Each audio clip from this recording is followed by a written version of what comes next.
त्याची एक महत्त्वाची बातमी ती राजकीय वर्तुळातून विशेषतः मुंबईतून वंचित आणि काँग्रेसमधला जागेचा तिढा सुटल्यात जमा आहे। तिढा असलेल्या 2 जागांवरही तोडगा निघालाय अशी माहिती सूत्रांकडून मिळतेय।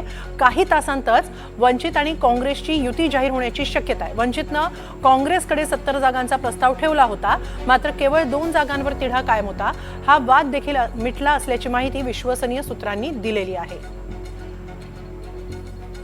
याबाबत अधिक माहिती घेऊया आमच्या प्रतिनिधी जुई जाधव यांच्याकडून। जुई, वंचित आणि काँग्रेसची जर युती होत असेल आणि ती जर काही वेळातच जाहीर करणार असतील तर ती साधारणपणे कधी जाहीर होईल आणि याचा मवियावर काही परिणाम होऊ शकतो का?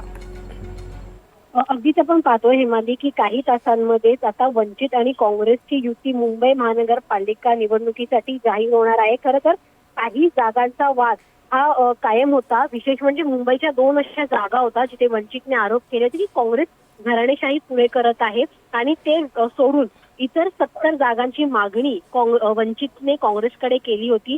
या जागांचा तिढा आता सुटल्याची माहिती आहे आणि काही तासांमध्ये मुंबई महानगरपालिकेमध्ये काँग्रेस आणि वंचितची युती ते जाहीर करणार असल्याची देखील माहिती आपल्याला सूत्रांनी दिली आहे।